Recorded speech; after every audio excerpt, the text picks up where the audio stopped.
Hey everyone!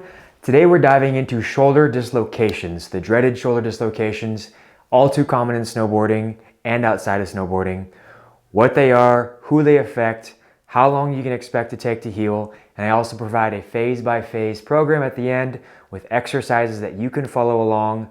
Of course, reach out to your primary care provider first to see if it's okay. Let's get started.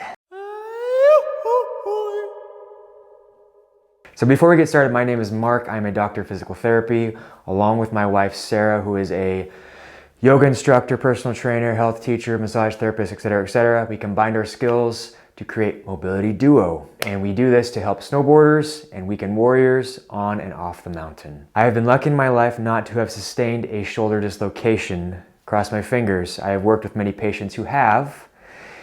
And weirdly enough, shoulder dislocations or upper extremity injuries are all too common in snowboarding. Generally, what we've seen from statistics, snowboarders have upper extremity injuries more often. Skiers tend to have lower extremity. That's not always the case. It just seems to be what happens in general. A little bit about shoulder dislocations. What are they? Shoulders are actually the largest joint in the body to get dislocated, most common and largest. Generally what happens is someone is about to fall, so we call that a foosh, falling on an outstretched hand. We put our arm into abduction, external rotation, so we turn outward. We try to catch ourselves, so this is a very, very normal human characteristic. We don't want to fall, we try to protect ourselves, but in doing so, as we put our arm out, all that force goes through that arm, up through the wrist, elbow, into the shoulder. Now what happens is as you abduct and externally rotate, that puts that humeral head of that bone right here into kind of a vulnerable position. In doing so, it pushes all that force out anteriorly, so forward, and inferiorly downwards. And it kind of presses through that shoulder capsule. And then what happens is the shoulder dislocates, so hence we have a shoulder dislocation. So we call this an anterior dislocation. So this is about 95% of dislocated shoulders. That's primarily what we're going to be focusing on today. There are other ways to do it, primarily the posterior form, but it's very rare. I think it's less than 5% in other ways. But anterior displaced, so what happens, the athlete or person or individual dislocates their shoulder, what's going to happen is you're going to have a health professional, most likely an athletic trainer on site, or a health professional. They will have something called a closed reduction, and what that means is they're going to pop that shoulder back into that joint safely. So they've had proper training. You need to be careful during this process because there are a large bundle of nerves underneath that armpit area, as well as arteries, other things like that. You want to make sure that they don't get impinged, but someone who knows what they're doing will be able to do it properly. So who is sustaining these shoulder dislocations? Most likely, it happens to men under the age of 40, primarily in sports-related injuries, and they're about 15 to 56 per 100,000 persons or athletes. So let's talk about chronic instability versus acute. So acute is going to be the individual who sustains one, maybe two shoulder dislocations, and then that's it. This is their first time, maybe second time, maybe major dislocation. They haven't really undergone this before the shoulder capsule was intact. That is the acute version. The chronic instability is the person who has maybe their seventh dislocation. They're your friend or the person that you know about who has dislocated their shoulder so many times, it's no big deal. Maybe they pop it back into place. This is the type of individual where maybe surgery is indicated. Again, you would talk to your primary care provider or your physical therapist at the time to help guide you through that process. In regards to recurrence, this varies across the board, but based on the studies that I've read, it's about a 67% chance of recurrence. That's the mean. So it's pretty high if you do this the first time, because most likely is what's happening is you are weakening that capsule. That tissue is really, really hard to heal because of the lack of blood flow.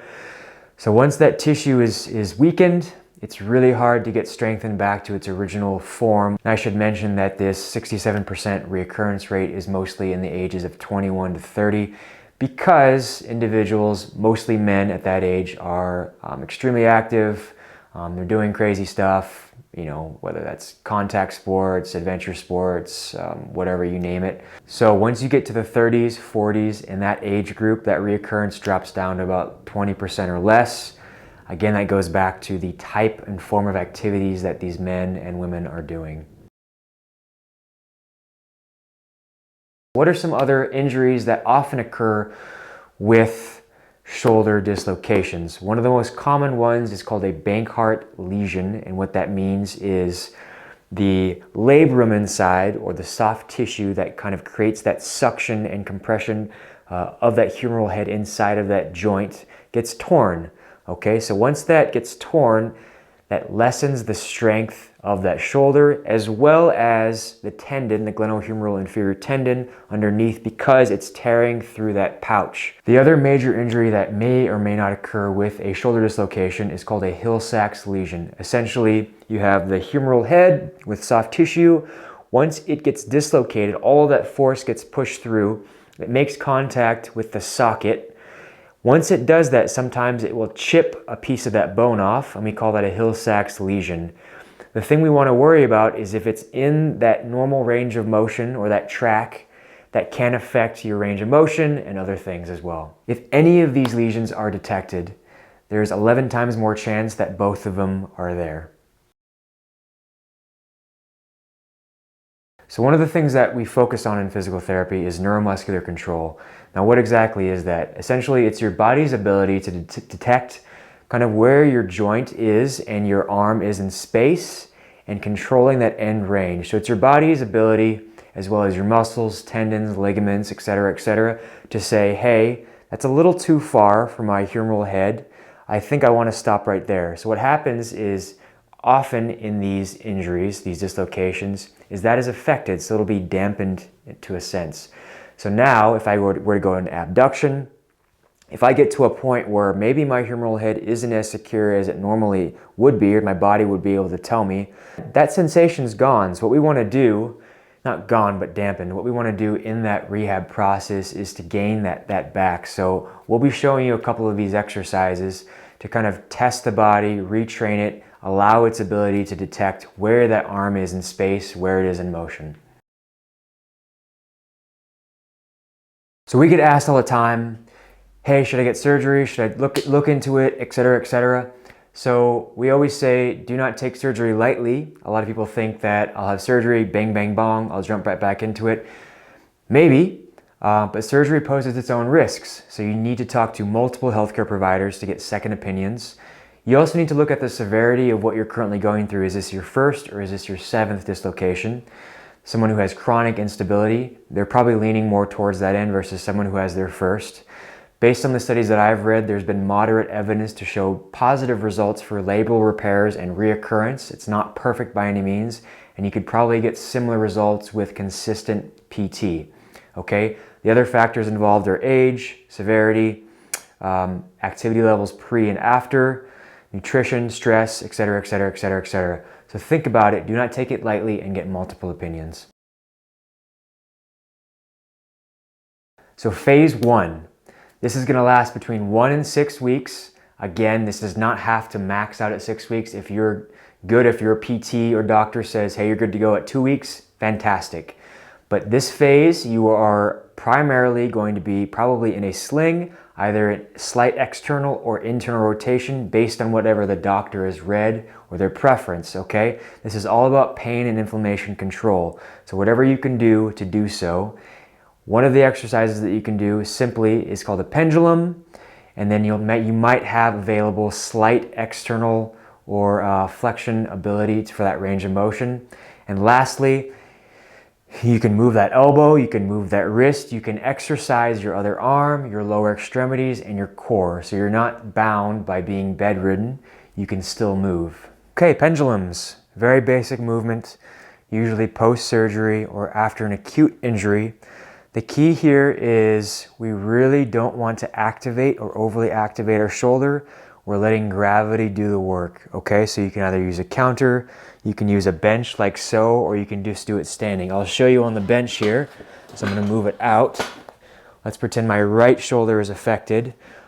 I'm really allowing my arm to hang here, and I'll show you actually, maybe it's better from this side. And I'm allowing gravity and the rest of my body to do the work. My right arm should really not be working at all. We're just getting nice range of motion, gentle range of motion, I should say, into that shoulder joint, like so. And you can go the other way around. A lot of what I see in clinics are the patient is actively moving that shoulder with the affected arm. That shouldn't be the case. This is a nice, gentle movement. It's really hard to relax, but that's the key, allowing that shoulder to relax. This is great for pain control, getting the blood flowing, and just getting some movement in the joint in general. Okay, so in regards to a pulley system, a lot of PTs or doctors will prescribe a pulley. You can get them cheap on Amazon. I'll put one in the link below. Essentially, you put it on into the door hinge, you close the door, and then with the active unaffected arm, you'll grab it with your affected arm and you'll be moving it. It's called active assisted range of motion. So in that first phase, we can go up to probably about 90 eventually, and you're going into flexion. You can go into abduction, probably 0 to 30 initially.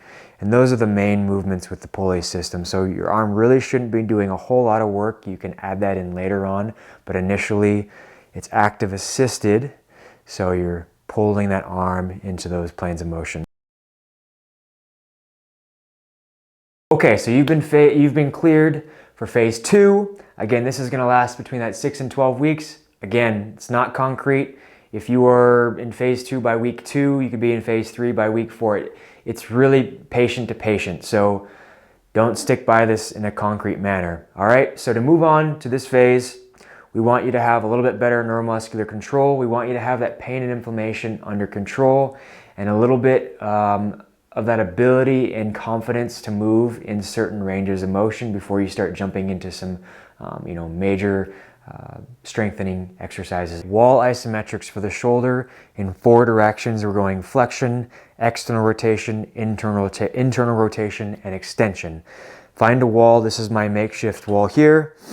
So first thing we're doing is flexion. Initially, as we start out, your arm can start out close to your body. Eventually you can move that away, but go where you're at. Don't push it. So arm is going 90 degrees. I'm gently pushing into the wall in this direction. Okay, not overactivating my traps, gently pushing. I can hold for 3 to 5 seconds, relax. And again, push, push, push, push, push, push, push, and relax. All right, so in that direction in flexion where we're exercising, activating isometrically those muscles, we can then go into external rotation this way. So again, arm stays close to my body. I'm going in this direction. Push and push, push, push, push, push. Again, you can control this by moving forward or back. It's going to be harder the further you are from that shoulder joint because the lever is longer. So if I wanted to go here initially, you can absolutely do that. Same thing, 3 to 5 seconds. Internal rotation, we're going towards my body. So same thing, I'm pushing it this way. 1, 1,000, 2, 1,000, 3, 1,000, rest. 1, 1,000, 2, 1,000, 3, 1,000, rest. Last one, extension. Back of my elbow is going back towards the wall. This one should be pretty easy. I'm pushing it back, pushing it back. Again, I'm not overflexing my traps. All right, it's all coming from those extenders, and relax, 3 to 5 seconds. All right, and then last time again, as you get more advanced, you can start going into abduction. All right, you can go into more different angles and range angles of external rotation, just depending on where you're at in your rehab. So we're talking about rhythmic stabilizations or supine rhythmic stabilizations. Again, this is fantastic for early rehab in shoulder injuries. All right, you may need a partner for this one, but I'm going to show you today without one. And again, essentially this is for neuromuscular control, or regaining that ability for your body, your muscle, your ligaments, your tendons to know where your arm is in space, knowing where that end range is to protect it, and protect it from reoccurrence, okay? From re-injury. So I'm gonna show you, normally I'd be on the ground, but I'll show you on the bench. On here, my arm is gonna go up to 90 degrees. Normally early in rehab, especially for shoulder dislocations, this is okay. 90 degrees is tolerable. I'm holding it here. A partner is gonna be pushing, so in this case, I'm pushing this direction in all different directions. So the nice thing about having a partner for this is you don't know what's coming versus me doing it myself. I can move quickly, I can go down, lower. It's all up to you. Eventually you can do this in different planes of motion, more abduction, more flexion, more internal rotation, scaption. It's totally up to you. So again, I'm just pushing quickly. You can increase the speeds here. And again, we're just working on that neuromuscular control, that body's ability to know where that arm is in space and control it, just like so.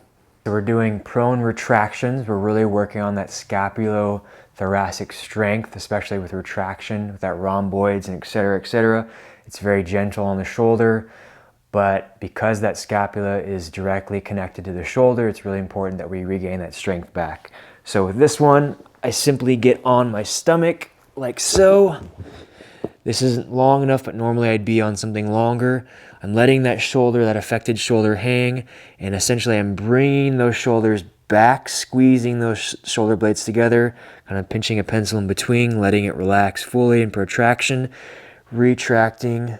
Again, I'm not lifting my neck here. I'm letting that relax, but I'm really trying to strengthen. You can even hold it here for a few seconds. You can do a slow lower back down and then back up, like so. Okay, these are called a few different things. Some may know them as a Pallof press. I like to use a single arm isometric walkout.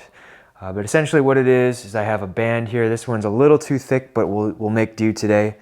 Again, my affected arm is by my side. You can do this at different angles, an abduction, external rotation, internal rotation. It's totally up to you.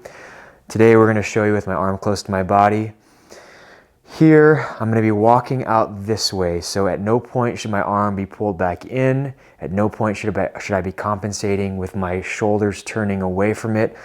My shoulders are straight ahead, and I'm making short short steps outward. Again, this is tight, so I'm not going to go too far. I'm afraid this thing's going to fly out in front of me.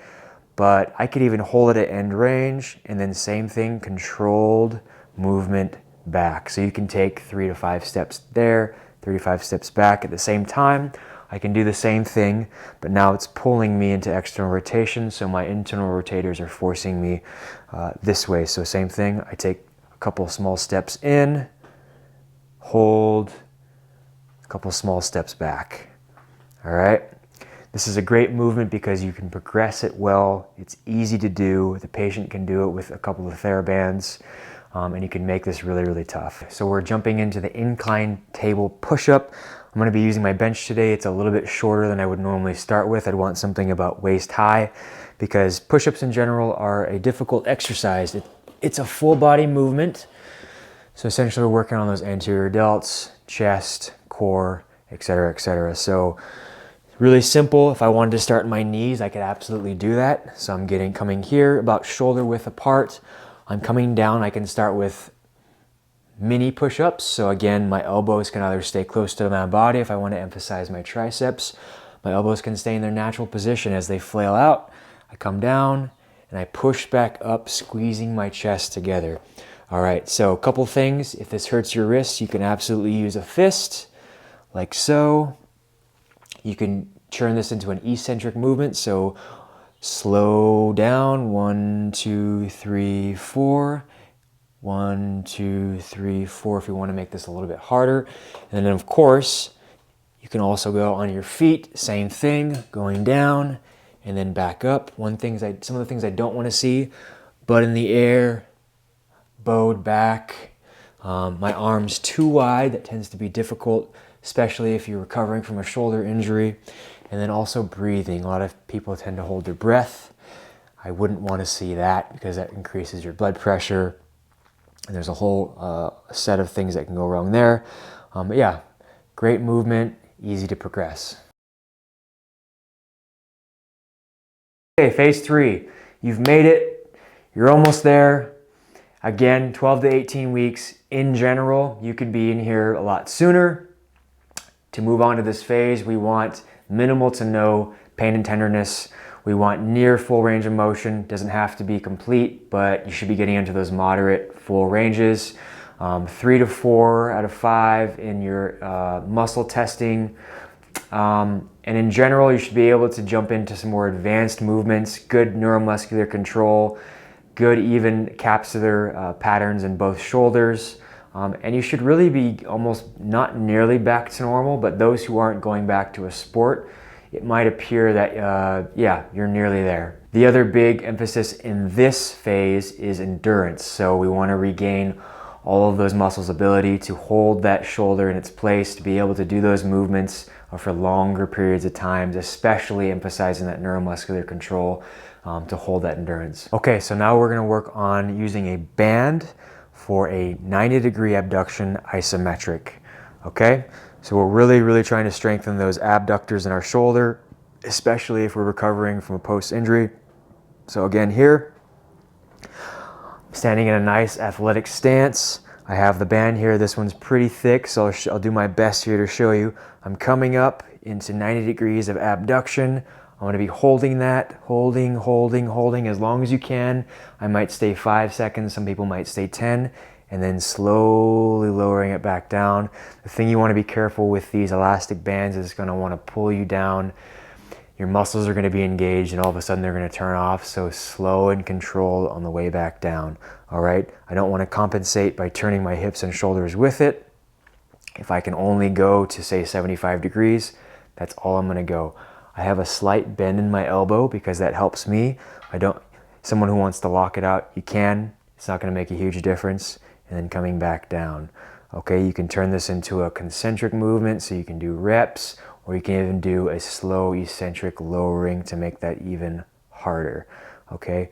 Thing here is we're just trying to strengthen those abductors, the capsule, especially in that shoulder, to be able to control falls, to do movements away from our body. Okay, we're doing a bottoms up kettlebell press in a lunge position. So there's a lot of things going on here. It's pretty advanced movement. Why do we do the bottoms up kettlebell? It's really going to emphasize those stabilizers, those smaller ligaments, tendons, muscles in that shoulder to stabilize that, because you need to balance that kettlebell versus having that ability to just hold it like so, okay? Grip strength especially, there's been a lot of studies showing strength, grip strength in general, and health. Why do we go in the lunge position? Same thing, we want our core activated. We're in an imbalanced position. And it's just harder, okay? So it doesn't matter. I don't care if you want to go left foot forward, right foot forward. We're going to start with our right arm. Again, there's a lot of things you can do here. So we're going to go in that scaption position. What I mean by that is if I'm in pure flexion or pure abduction, we want somewhere right in the middle, just because it's comfortable for a lot of people. And it's kind of our natural setting of that joint in general, okay? So I'm going to go in this position. I have my kettlebell. I have a light kettlebell. This one's actually pretty heavy, but this is the lightest I have. And we're going up. I can actually look up with it. I lock it out, and then I bring it back down. I can actually also put my arm out for counterbalance, going up and then bringing it back down. All right, a great movement for neuromuscular control, knowing where the arm is in space, endurance in that shoulder, balance, coordination, etc., etc. We have a single arm throw in different planes of motion for abduction. So I'm actually going to balance on one leg. You can start with two. I'm going to balance on one leg, and essentially I'm tossing that ball in different areas. And I can do it lower to the side.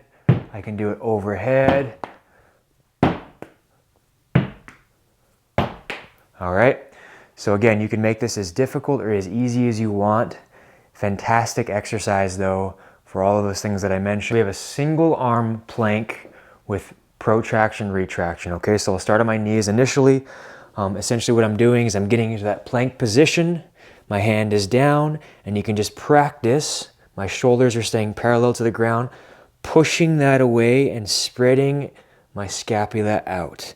Okay, so I can keep my arm behind, just like so. And essentially we're strengthening that serratus, those protractors and retractors. Again, if this hurts your hand, I can use my fist and do the same thing. All right, and if I want to make this harder, I can do this in a full plank position to allow. Lastly, phase 4. Okay, if you're going back to a sport, that could be snowboarding, rock climbing, golfing, etc., etc. 18 plus weeks, again, not concrete. Some patients may take this long, or if not longer. Okay, 18 plus weeks. At this point, you're going to be doing training to emphasize your sport, so whatever that may be, really emphasizing endurance. You should be back to your normal strength, if not stronger than your other shoulder. Neuromuscular control should all be there, and there should be no concern really, especially mentally, in your confidence that this is going to reoccur again. If this has been helpful for you, please subscribe. It really helps us out. Thanks a lot.